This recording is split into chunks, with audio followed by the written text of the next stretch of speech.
The railways of Africa developed as the result of 19th century colonial expansion, when the European powers vied with each other to get the biggest slice of territory to exploit cash crops and mineral resources. They saw the railway as a vital instrument securing political, strategic and economic advantage. Winners in this great game were the British, who had the lion's share of the Dark Continent and consolidated their gains with a fascinating array of railways, many of which we shall see in this programme.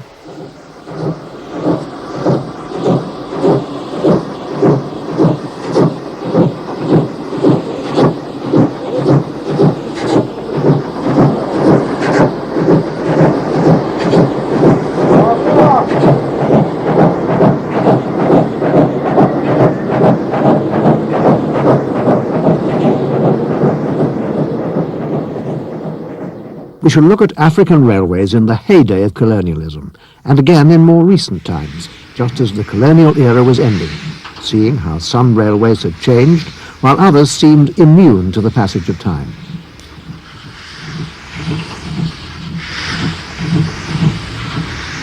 We start in 1930, when the Tanganyika Concessions Company, inheritor of the assets of the former German East Africa, decided to sponsor a promotional film intended to increase public awareness of Africa and encourage people to invest in the colonies.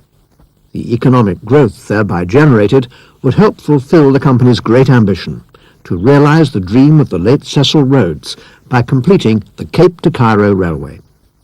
This was the Indian summer of colonialism, when Rhodes's successors invited us to follow in the great imperialist's footsteps and realize his vision of the civilization of Africa. The film's triumphant conclusion belies the truth. The project was economically unsound, and only the southern half of the Cape to Cairo was actually completed. But in eastern and southern Africa, the railways grew in importance, and we shall now study the effect this had on the development of motive power. The demand was for ever bigger and more powerful machines. That seemed impossible because the hundreds of miles of African railways had been laid with light, narrow-gauge rail for economy's sake. It wasn't just a question of putting in stronger rails. Bridges would have to be rebuilt too, and that was considered just too expensive. The problem was solved at the Beyer-Peacock Company's Manchester works when a Mr. Garratt designed an articulated locomotive twice as powerful as a conventional engine, but with no increase in axle load. The boiler had no wheels under it to constrict its size, so it could be made large enough to supply steam to 2 traction units, one at each end of the locomotive. The weight was spread over no less than 28 wheels, so the engine could run over all but the lightest of tracks. They called it the Beyer-Garratt, and it was an outstandingly successful design, hundreds of them being exported all over the world. One of Beyer-Peacock's best customers was South Africa, who in 1946 placed an order for 50 Garratts for the steeply graded line through the Drakensberg Mountains to Port Elizabeth and East London.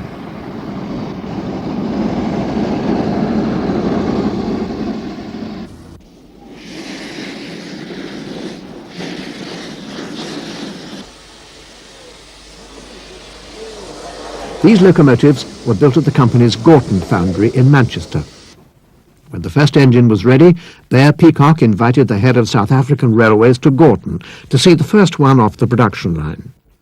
A cheque was handed over in the head office, and with its post-war export drive off to a good start, the company decided to make a film of the building of the class GEA Garratts. They took great pride in the drawing office, where every order received was designed from scratch. No off-the-shelf loco was ever built here. In fact, the company's reputation was founded on its close attention to the needs of individual railways. Construction started, oddly enough, with a carpenter. He made a wooden pattern wheel from which a mould was made for casting.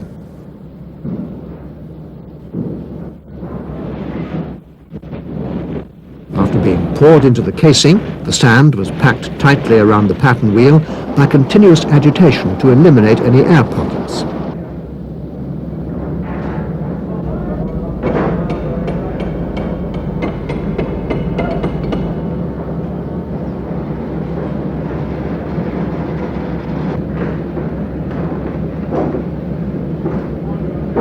Pegs, tapped into the top of the casing, were specially located to enable the top to be removed without cracking the mould.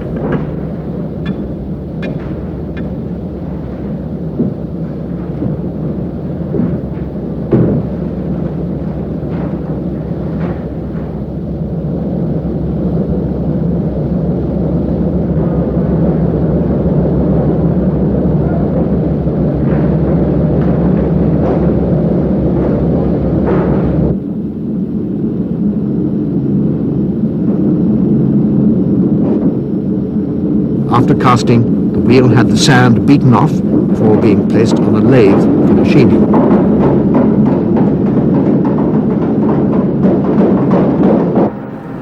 These were the most fundamental parts of the locomotive that gave it its identity. An engine's boiler, cab, chimney or tender would often be changed at some time, but the wheels, cylinder blocks, frames and valve gear generally stayed with the loco for life and had to be made to last.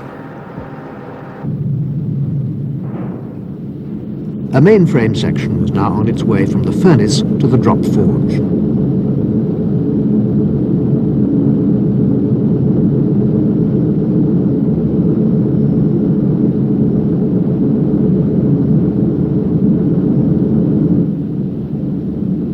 The keen-eyed foreman, who has the shape and size of a Garratt frame firmly in his mind, directs the operation by the traditional method of rule of thumb, and always seems to get it right.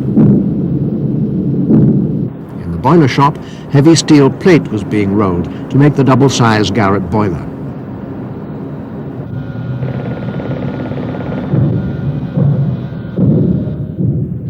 After the casing was completed, the boiler had hundreds of fire tubes put in, each one over 20 feet long.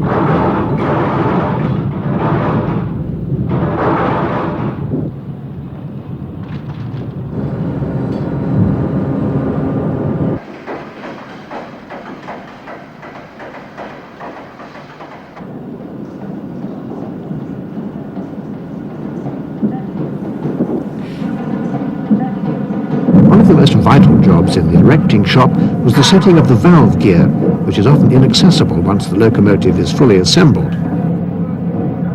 A heavy locomotive must have good stopping power. This was one of the outsized brake cylinders being lowered into place. And now the traditional tour de force in any erecting shop, wheeling the loco. With a Garratt, however, the frames are wheeled first and the boiler slung between them afterwards.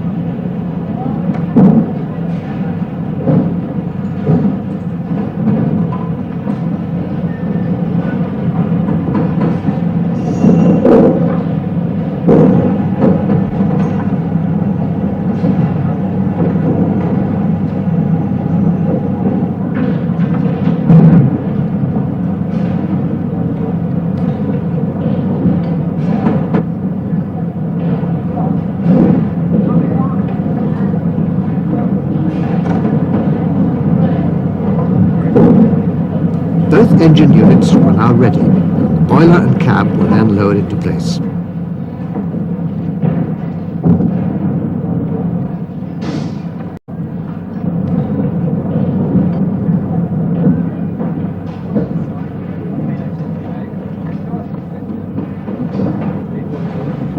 There only remained the water tanks, which, like the coal bunker at the rear, provided the necessary adhesion weight for both sets of driving wheels.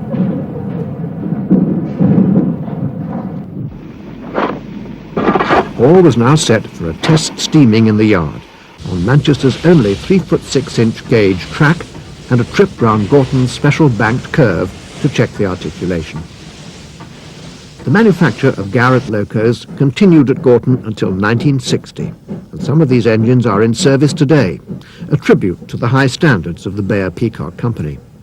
Unfortunately, a failure to invest early enough in developing more modern types of traction led to the company's insolvency and closure 5 years later. Although as patent holders the Beyer-Peacock Company supplied the Garratts, it was the North British Company in Glasgow who won the lion's share of the lucrative African locomotive business. A glance at the North British order book in 1948 showed just how dependent the company was on the old British Empire.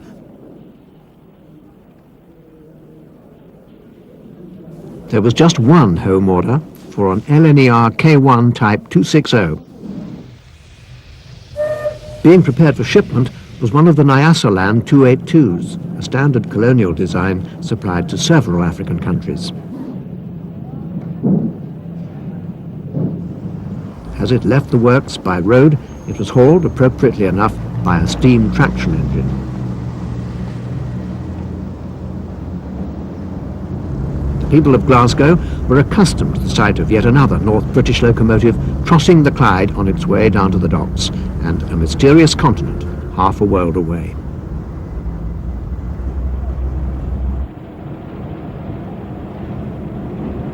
In 1948, at a ceremony in Cape Town, an engine of Class 24 was named Bartholomew Dias, after the Portuguese explorer who discovered the Cape. The occasion was the delivery by North British of their 2000th locomotive to South African Railways. The Class 24 was a light branch line engine designed to operate on the many steep lines of the Cape District.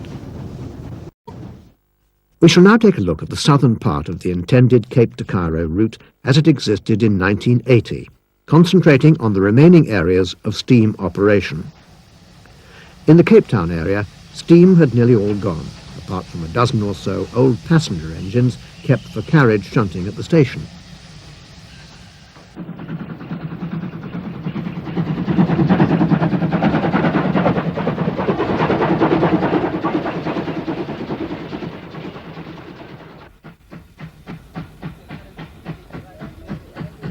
Down at the Table Bay docks, some German-built 080 shunters were still at work in the shadow of Signal Hill.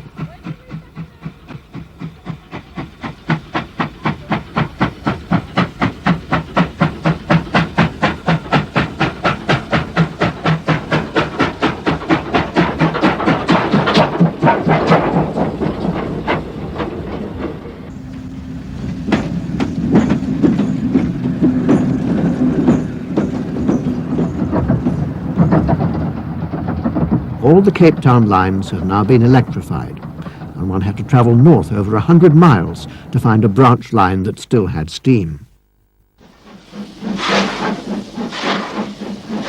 3 times a week, the Ladysmith branch train clanked its way along the Little Karoo, serving the farming communities en route.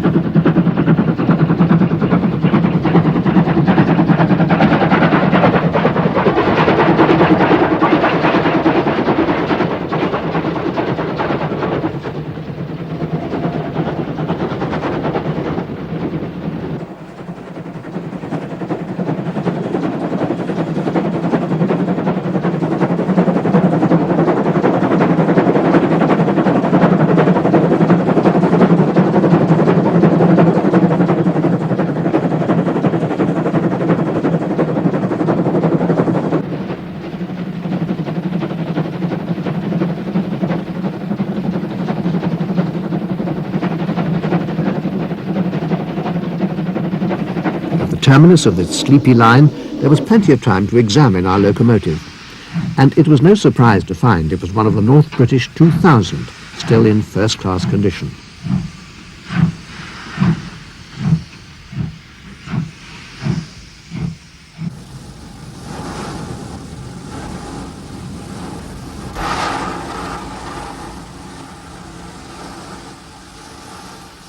Only the poorer sections of the community were now using the Ladysmith train, and in this part of the world, that meant the Africans. Racial segregation of the carriages was still mandatory at the time, but all it meant here was that the whites-only carriage remained empty.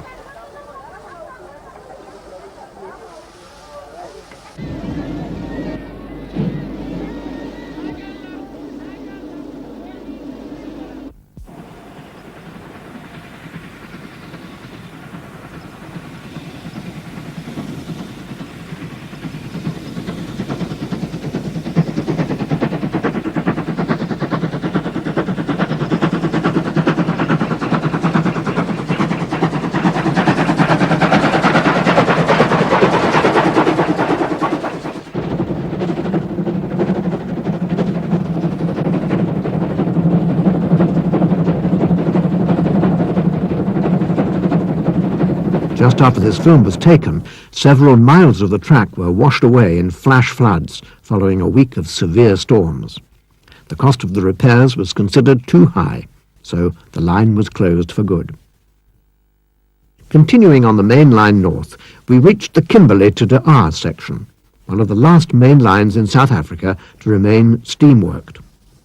At the vast Beaconsfield yards, just outside Kimberley, were to be found these big Class 25 locomotives, the largest non-articulated engines in Africa, indeed, on the narrow gauge anywhere in the world.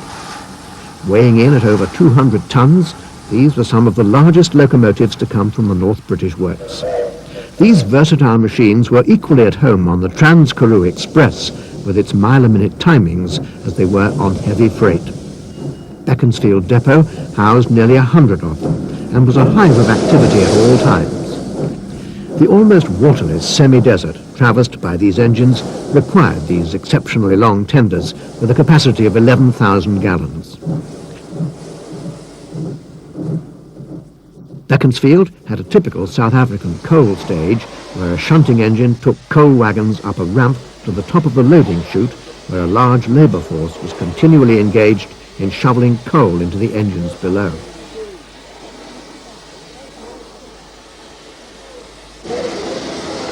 It was a paradox that steam, which normally survived only in the Third World, should be so widely used in such a highly developed industrial nation. Owing to the policies of apartheid, black labour was cheap, so the railways could afford to use the labour-intensive steam locomotive without running up the big wage bills that killed off steam in America and Europe in the 60s. While the blacks cleared the ash pits, it was a white fireman who raked out the locomotive firebox. Once taken over by its crew, the locomotive in service was white man's territory, with engines individually allocated. In an atmosphere where old traditions prevailed, the crews looked after their engines exceptionally well.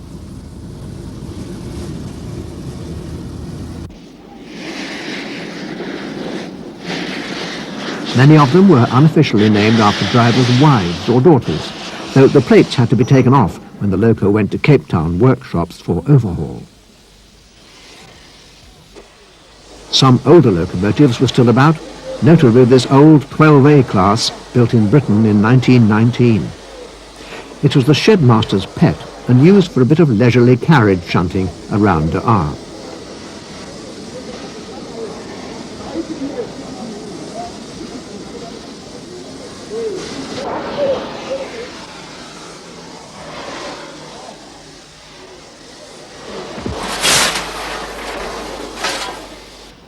Before going out onto the main line, the big Class 25s paused at the blowdown pit. The local water contained impurities which formed a corrosive deposit in the boiler. So a valve was released and high-pressure steam blew out the deposit before it could do any harm.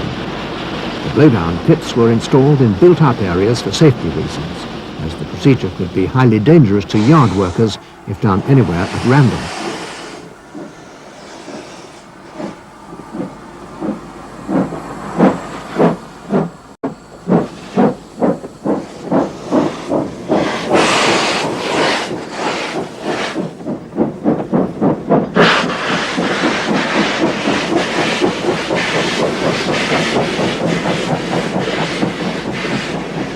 Number 3463, Yolandi, was originally a condensing loco. Its tender had been fitted with a large turbine fan system to recycle exhaust steam into water, thus avoiding water stops in the arid southern part of the Karoo Desert. This section was now electrified, so the condensing arrangement was no longer needed. One could easily spot a former condensing loco by its low tender, longer than the loco itself, from which the condensing chambers and fans had been removed.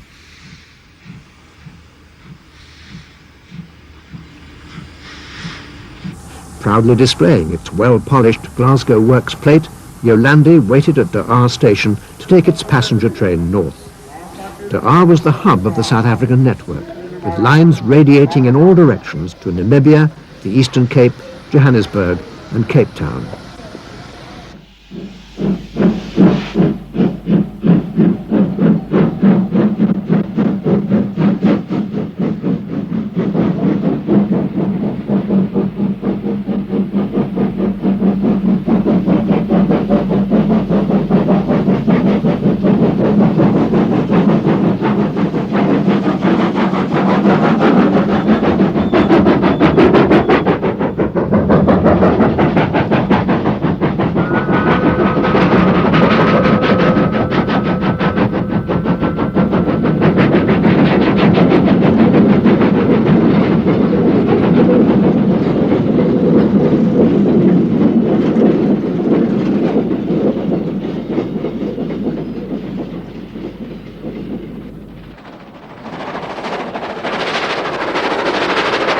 Although the main line to Kimberley had double track, it was so busy that goods trains had to wait in loops for passenger trains to pass.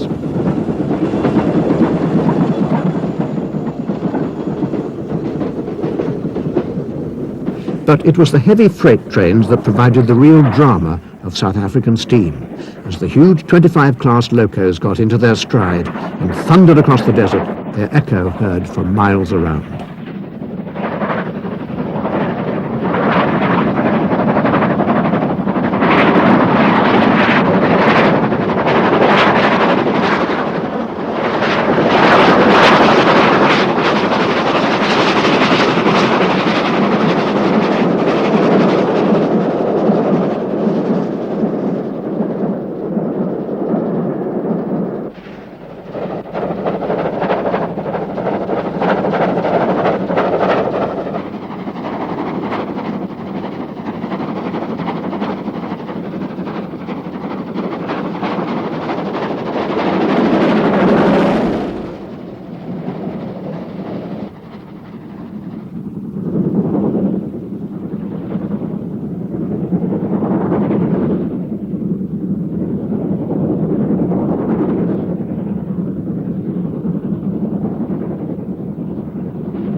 Continuing north, we came to Mafeking, the last stop in South Africa on the Cape to Cairo route.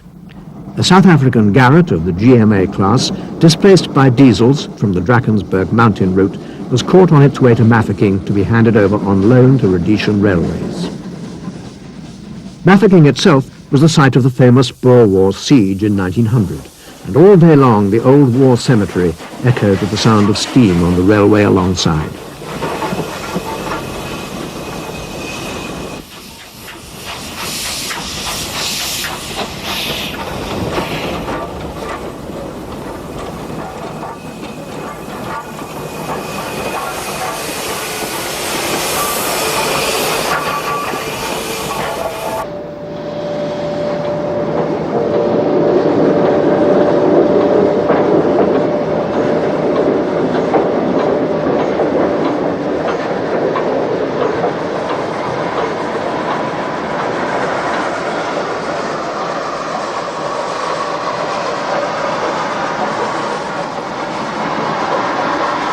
The Garratt, on loan to Rhodesia, arrived at the engine sheds, normally monopolised by the North British-built 19D Class 482, which handled all types of trains in the area.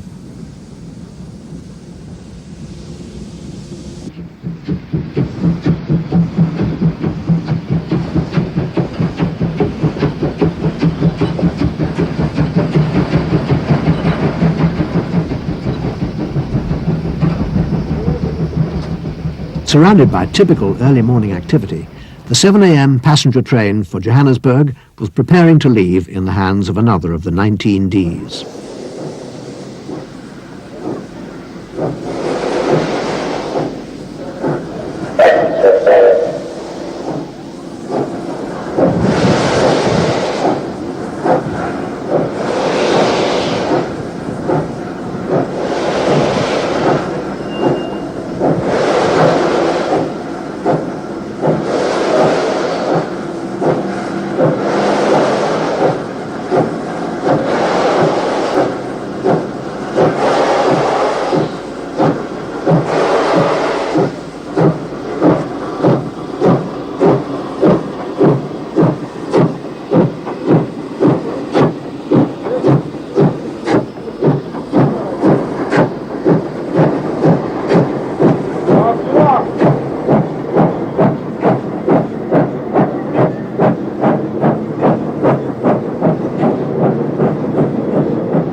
The station sign proudly displayed the distance to Cape Town. Only the mileage to Cairo was missing, and the brooding figure of Cecil Rhodes stood outside the station entrance in silent disapproval. The old Cape Government Railways engine, sitting in honourable retirement on the platform, was shipped out just as the Boer War ended, and came from the Glasgow firm of Nielsen's, later taken over by the North British Company. That company's 2000th South African engine, which we saw being named back in 1948, was still around, still sporting its large and pompous nameplate, but along with many other steam locomotives, was now spending most of its time in the sheds on standby.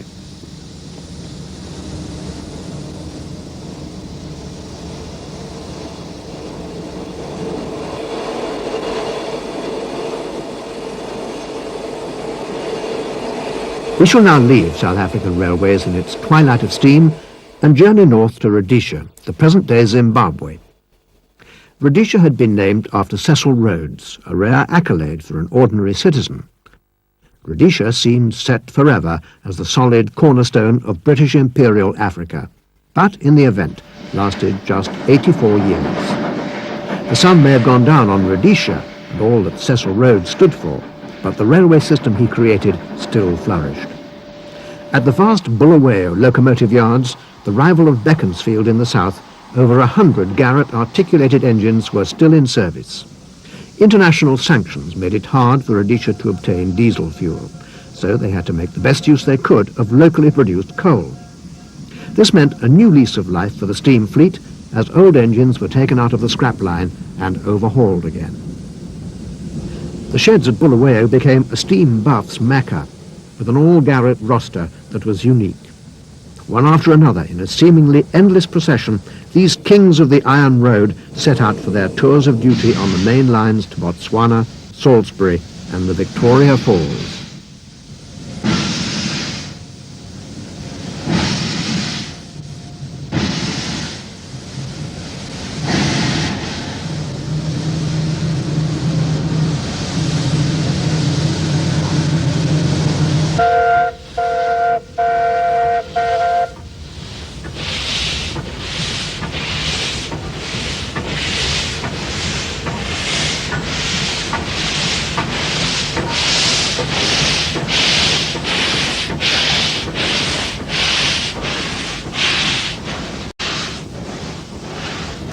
Seen from close quarters, these giants were certainly impressive,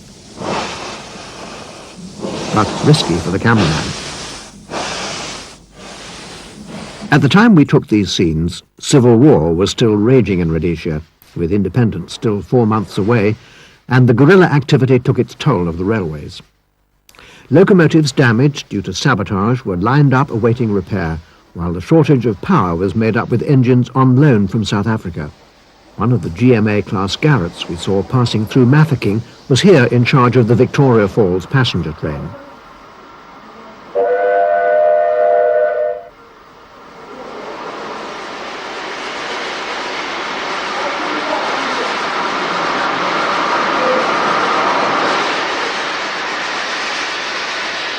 Strategic points along the line were regularly patrolled by soldiers of the Rhodesian army, guarding the country's lifeline that carried precious coal from the collieries at Hwange.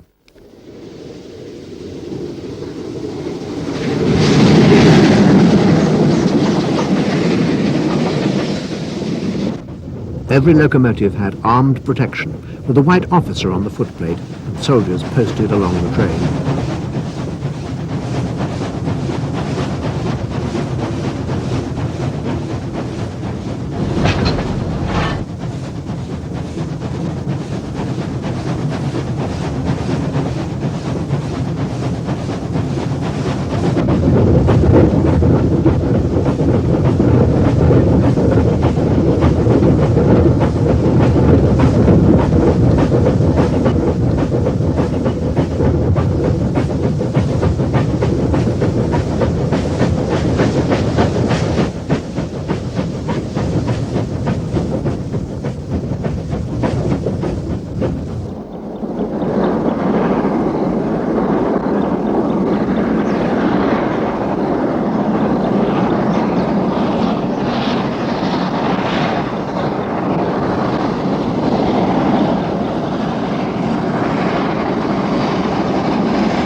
The odd-looking grey wagon just behind the engine was a special security vehicle consisting of a high-sided wagon with the sentry's lookout stuck on top.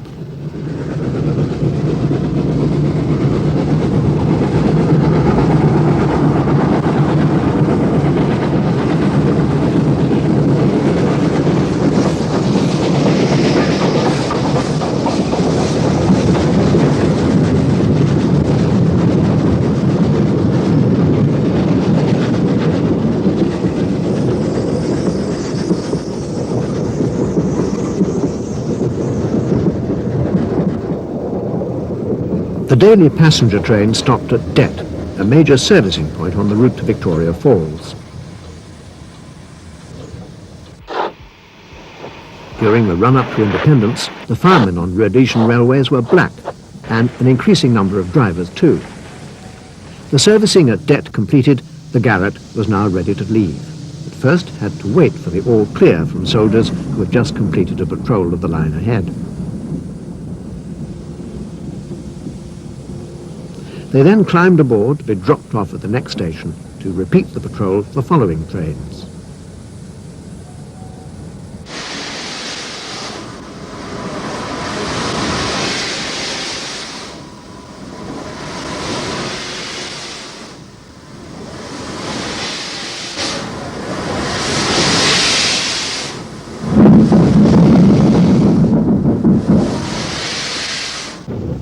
Dense African bush offered perfect cover for the guerrilla bands, and there was no telling where they would strike next. But ambush was not the only danger that lay ahead. As the train steamed through the Hwange Game Reserve, stray elephants were a constant hazard. The train could easily be derailed in a collision, and the wayward pachyderm wouldn't come out of it too well either.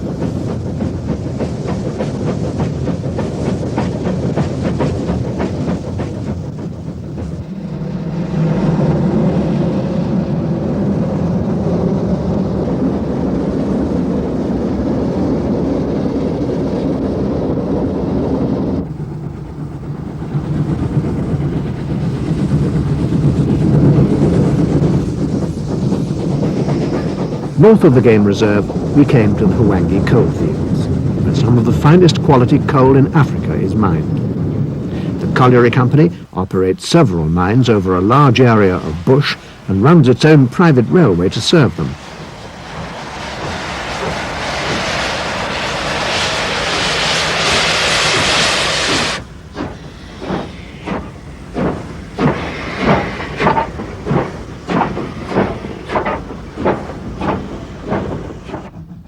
The black gold in these wagons enabled Rhodesia to survive the United Nations sanctions.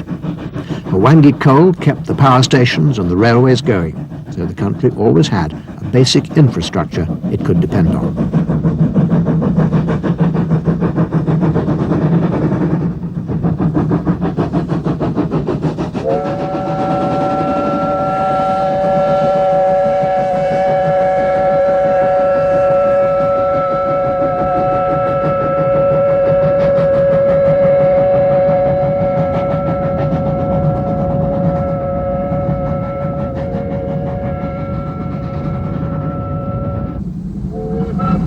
A distant chime whistle heralded the approach of a 20th class, the biggest and most powerful of the Rhodesian Garratts, here hauling Zambian copper southwards en route for South African ports.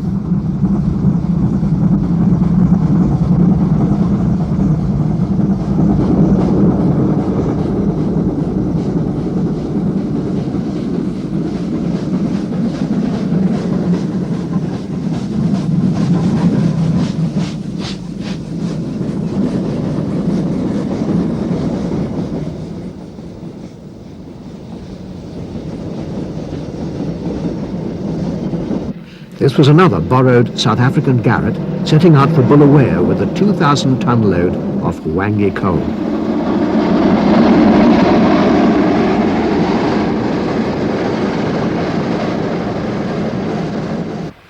The sidings at Victoria Falls were busy round the clock, as this was the border station with Zambia.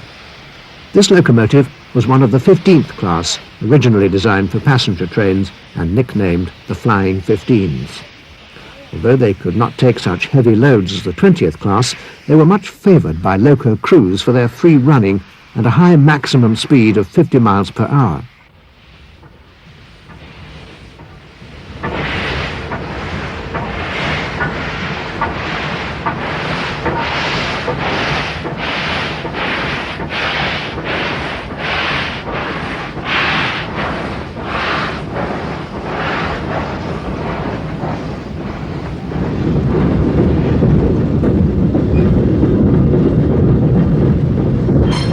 These Zambian diesels shuttled across the border, bringing out copper exports as they still do today, and returning home with vitally needed imported wheat and other commodities. Despite the political differences at that time between white-dominated southern Africa and neighbouring black African states, the old Cecil Rhodes Railway still kept going regardless.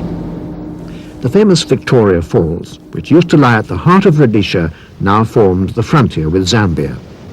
Cecil Rhodes decreed that the bridge over the gorge had to be close enough to the falls for passengers in the Zambezi Express to feel the spray. He never lived to see the bridge, but it was built exactly as he wished, and succeeding generations of travellers marvelled at it. Passenger trains have stopped now, and the Zambian freights gain little from their routine shower bath. They may have renamed his country and taken down his statues, but the ghost of Cecil Rhodes can still take pride in the great bridge over the falls, a lasting monument to his unfulfilled dream of the Cape to Cairo Railway.